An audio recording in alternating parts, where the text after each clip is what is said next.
Fala pessoal, sejam bem-vindos a mais uma aula do nosso curso completo de contabilidade de custos. E nesta aula nós iremos tratar dos métodos de custeio, certo? E uma aula anterior nós apresentamos um método de custeio chamado de custeio baseado em atividades.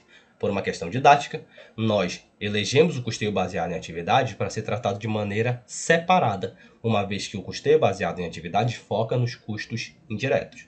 Nesta aula nós trataremos dos outros três custeios, que são o custeio pleno, chamado de RKW, o custeio por absorção e o custeio variável ou direto, certo? Então vamos aqui, gente. Nós dissemos até aqui que os custos podem ser separados em três elementos: material direto, mão de obra direta e custo indireto de fabricação. Contudo, sobre a ótica da apropriação ou do produto,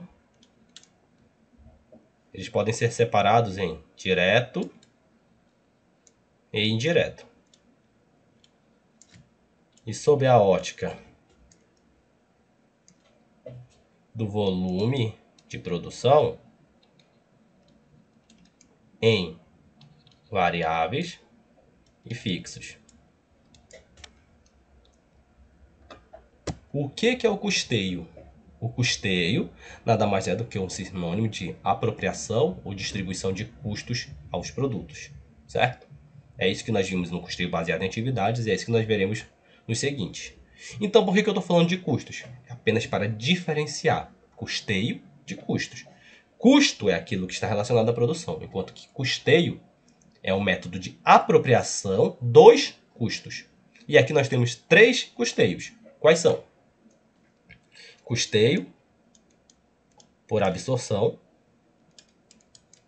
custeio variável, que eu também posso chamar de custeio direto, e o custeio RKW, que eu posso chamar de pleno. Esse aqui eu vou fazer um asterisco, que a gente vai fazer uma observação sobre ele.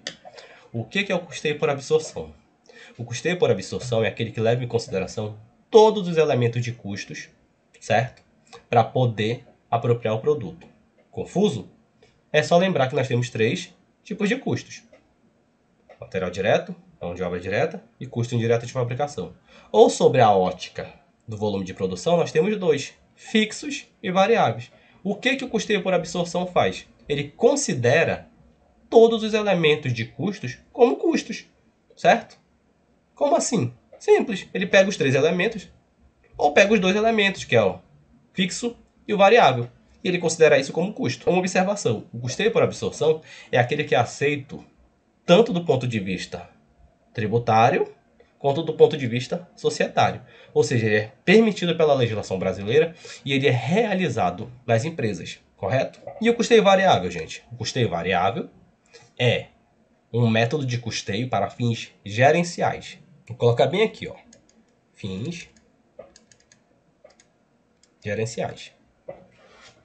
Só para recapitular o que foi falado. Quando eu pego esse elemento aqui, ó, com esse, que na verdade são esses mesmos três, ó, somo esse e esse, eu tenho custeio por absorção. Eu estou considerando todos os elementos de custos. Então esse é aceito pela legislação tributária e societária, certo? Já esse aqui, o custeio variável direto, ele é feito apenas com fins gerenciais. Como assim? É bem simples. Quando eu pego o custeio variável direto, eu só trato como custo de um produto os elementos variáveis. Por quê? Porque eles estão atrelados ao produto em função do crescimento ou diminuição desse produto. E o que eu faço com o custo fixo? Eu jogo direto para o resultado. Ah, não entendi. Pensem assim, ó. Imagine que nós incorremos em diversos custos durante um ano, certo? Custos fixos de 10 mil e custos variáveis de 5 mil, certo?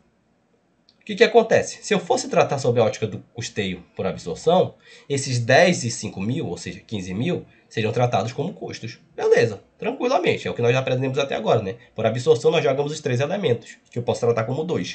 Já no custeio variável direto, os 10 mil de custo fixo, Eles não estão no produto, estão no resultado. Então, independente de eu vender ou não, eles vão para o resultado.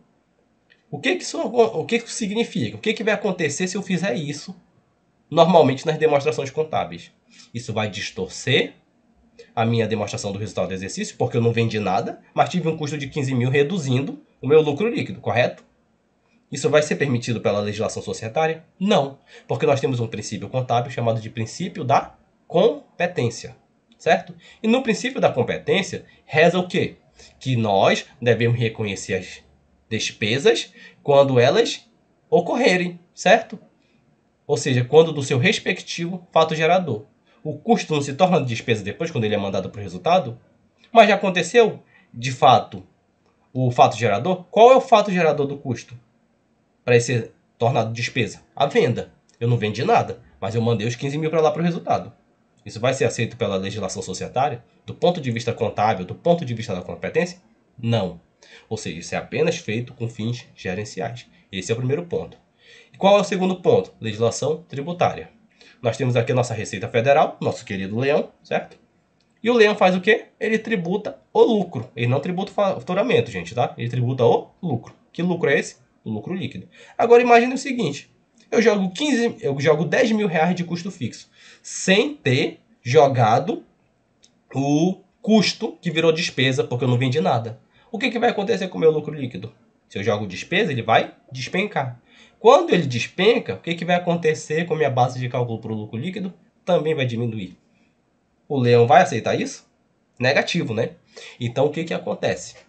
O custeio variável ou direto somente é permitido para fins gerenciais, fins extracontábeis. Apenas para poder a pessoa ter noção mais ou menos de margem de contribuição, etc.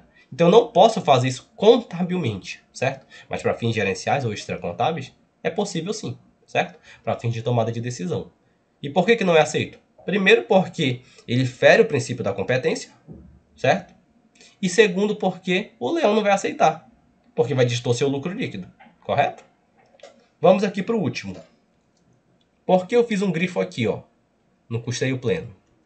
Porque o custeio pleno, ele pega custo fixo, que já está aqui, ó, e custo variável, mas ele também pega as despesas fixas e as despesas variáveis.